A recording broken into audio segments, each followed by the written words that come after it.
Selamat pagi, siang, sore, malam. Nah, ini lanjut lagi di konten setiap weekend ini.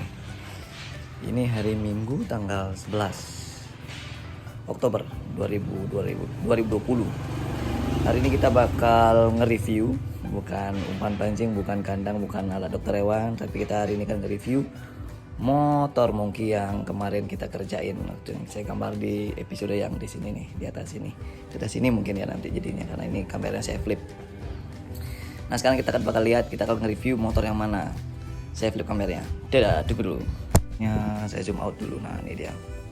Kotor kamera. Ya udah. Nah, ini motornya.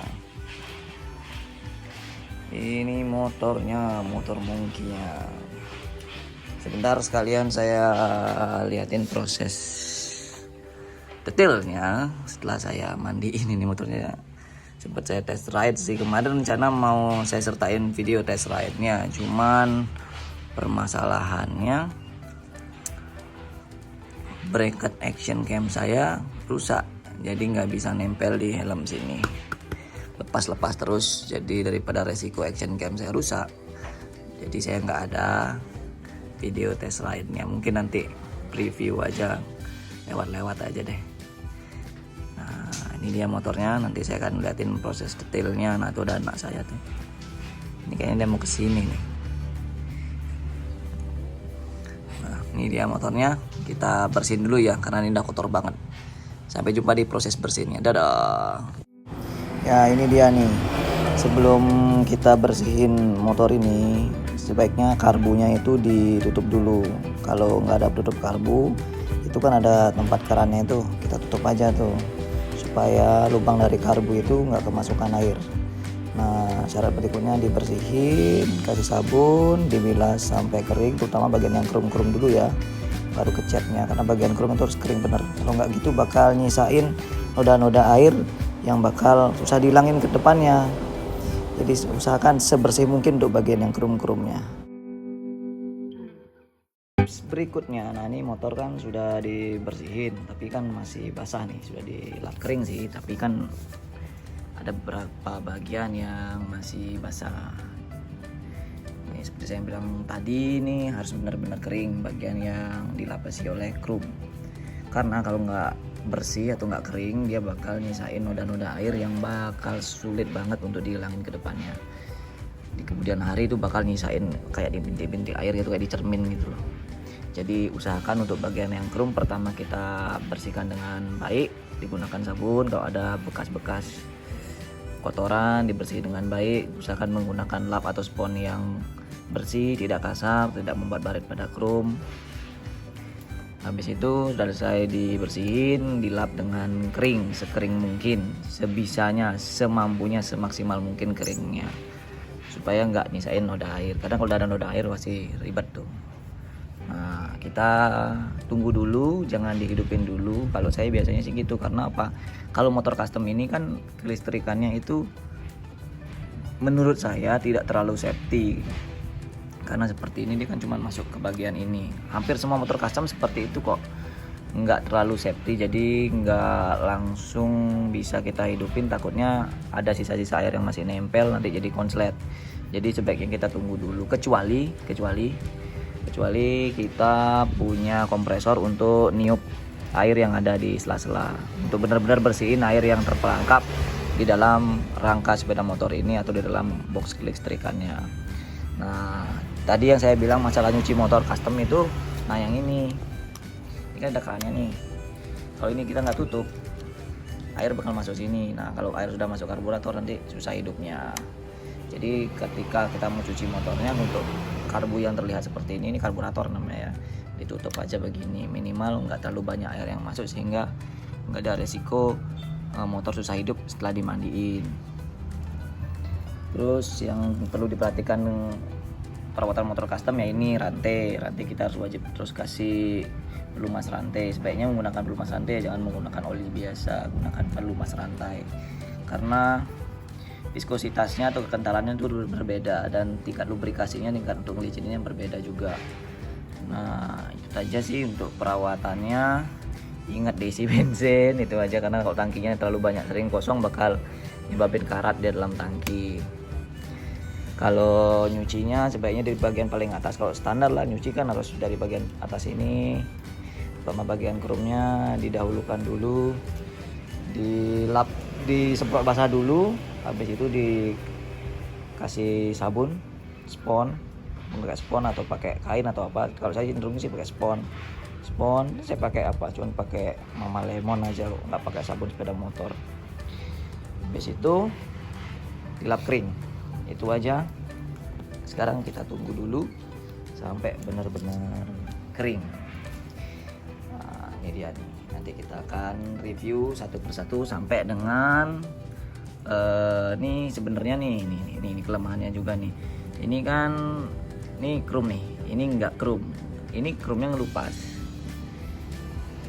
Beruntungnya saya itu dapat garansi dari tukang krumnya. Ini juga kalau teman-teman yang mau memodifikasi, terutama mau mengkrum motornya, sebaiknya tanya ada garansinya atau enggak. Ini saya pakai krum yang ada garansinya. Jadi ketika ini kelupas kayak begini, saya kembali hubungi, dia bilang tinggal bawa aja ke tempatnya. Jadi ini saya nggak kena biaya, tinggal dibenerin aja. Cuman ntar dulu, dia juga belum ada kontes.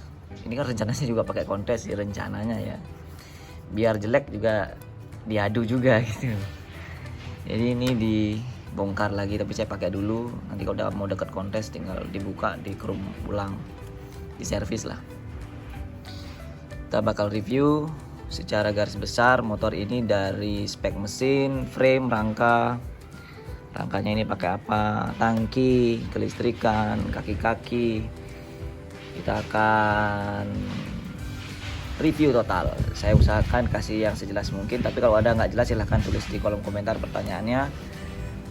Apa aja yang nggak jelas nanti saya berusaha jawab satu persatu. Nah, terus saya akan juga ceritakan kasih tahu masalah biayanya, berapa sih orang ngabisin biaya untuk ngemodif. Ini berdasarkan nota-nota yang kekumpul ke saya, dan saya juga cross check ke online shop. Online shop itu belum termasuk biaya ongkos kirim ya. Kemungkinan nanti harga yang saya masukkan itu sudah termasuk biaya ongkos kirimnya. Terus kemarin banyak yang nanya velgnya. Ini velgnya sekarang sudah jadi. Ini dari velg palang sepeda motor biasa yang dipotong, kemudian dipotong pakai bubut ya, supaya benar-benar sama panjangnya. Kemudian dibuatin penjepit kayak begini untuk pegangan velg Vespa. Ini velg Vespa ukuran 10 inch. Terus ini ban swallow untuk mobil tuk-tuk atau Suzuki ST20. Brandnya Swallow. Ada apa ya tulisannya nih? Ini coba kita lihat nih tulisannya apa. Light truck. Ini untuk light truck. Nanti saya jelasin satu persatu deh setelah reviewnya. Nanti kan saya ngeliatin highlightnya, scene bagian-bagian terkerennya dari motor ini. Semoga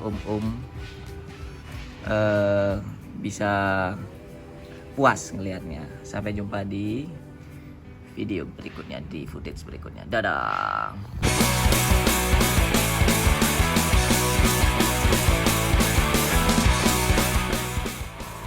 Nah, ini menggunakan mesin Supra ini sebenarnya koplingnya nggak pakai kopling manual, kita modif sedikit jadi ya pakai kopling manual. Cuman koplingnya ini kita pindah ke kaki. Nah, itu kita pindah koplingnya ke kaki bagian kiri. Terus persnelengnya kita pakai di tangan, atau bisa dikenal dengan sistem suicide.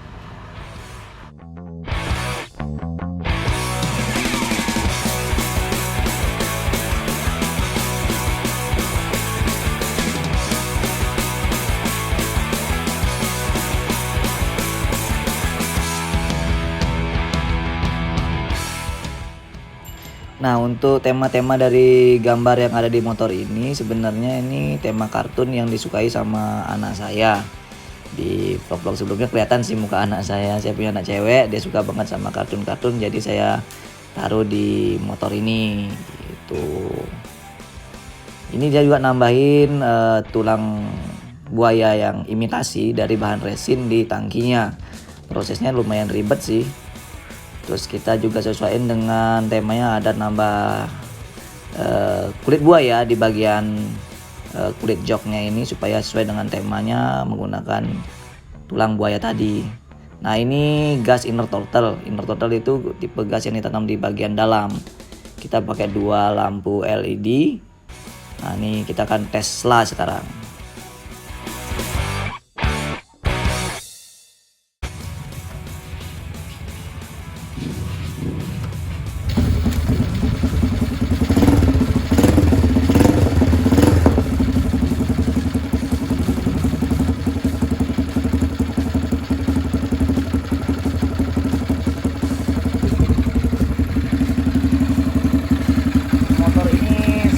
Langsung nyala.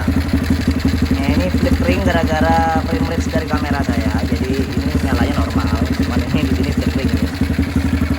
Ini pakai di kontak. Ini ada 3. Yang ini hidupin lampu.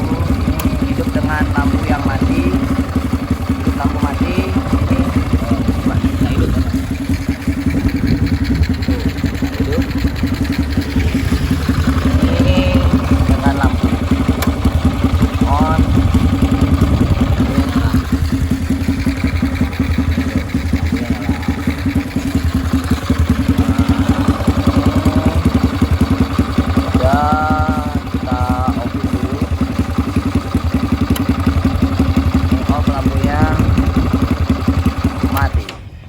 Aja.